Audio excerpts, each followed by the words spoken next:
Good afternoon. I'm at Tumwater Falls, which is where the Deschutes River cascades over a series of waterfalls down into Capitol Lake and then out into Bud Inlet here in Olympia, Washington. We're going to make a couple of quick stops to talk about this place. Right here is the Upper Falls, and it's been modified where you see a dam that was man-made, and then the water cascades on down. Up and above, the yellowish orange building you see is where Olympia beer was brewed for many years, and now it's closed, as you can see from the broken windows and stuff. So we're going to go on downstream and talk about a couple of places along the way. So as we walk along the trail, following the Deschutes River, we're going to come up on a couple of interesting sites which help explain some of the reason why the Olympia Brewing Company established here. And so this is one of our sites right here. We have a spring that is coming out of the basalt. We'll talk about the basalt a little bit later at the lower falls, but these springs, of which there are several in and around Olympia, were an important source of fresh water, and the brewing company used that fresh water from those springs as part of the process. A little further down, you can see the beginning of the Middle Falls and an old salmon run that was built as a demonstration project about where the old mill used to sit. So we've moved on down the trail here at Tumwater Falls Park. We're just above, and you can probably hear the loud noise below me. We're just above the lower falls.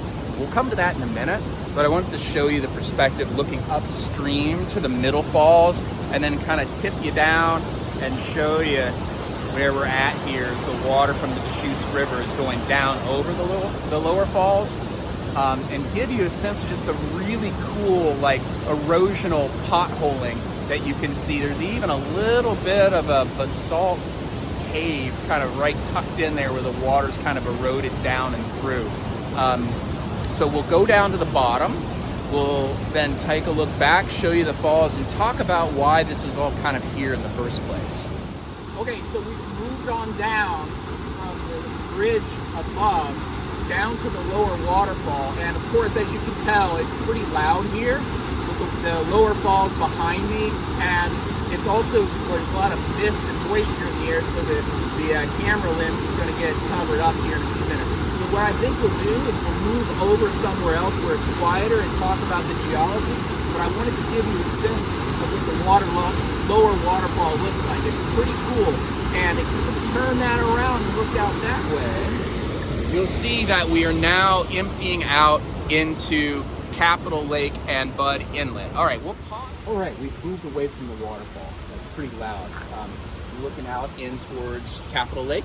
What we're going to do is we're going to turn ourselves around and we're going to walk over to this outcrop, and we're going to talk about a little bit of the geology here. So follow me. Here we go. This is basalt. In fact, this basalt has a name. This is called the crescent basalt. The crescent basalt is exposed all the way around the east side of the Olympic Mountains. Had a video last week where we were up on top of Hurricane Ridge, and I pointed out that the crescent basalt was sort of around, like U-shaped around the edge of the Olympic north and east side of the Olympic Mountains. Well, here it is again in downtown Olympia. It's not connected to the Olympic Mountains, but it's the same basalt. We know that from the chemistry, from the morphology, from the age. It all tells us that this is from the same volcanic system. Now, what volcanic system was that? The best evidence we have now is that this has its origin about 55 million years ago as an early part of the Yellowstone hotspot. And you might say, but that's over in Wyoming.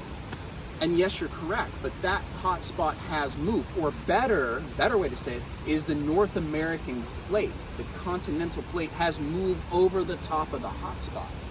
And then you might say, well, that's great, but this is like northern Washington, and if you track that back through Idaho and Oregon, that's not here. Well, the movement of the plates is such that this part of the crust has slid to the north and rotated and then pushed inland into North America, which created the Olympic Mountains and the coastal ranges, and this basalt is now located here. That's really cool. Well, why is the falls here? Because that was the main purpose of what we were talking about. This is the edge of where that crescent basalt outcrops. In fact, like you go north of here, we don't see that. What we are in is the Puget Lowlands, basically the Salish Sea, Budd Inlet, all of the various arms of Puget Sound. So it reached their southern terminus here, and then we have the river cascading down into it. The most probable reason that we have is that there is a fault zone. Now, we don't know where that fault exactly is, but we see gravity data and electromagnetic data illustrating that there's a difference in the signal that way versus this way, in that there's probably a zone here where there is a fault, where we have the crescent basalt on one side and we don't on the other. And we get into deep glacial sediments that have filled the Budd Inlet area and downtown Olympia. So we'll stop there with this video.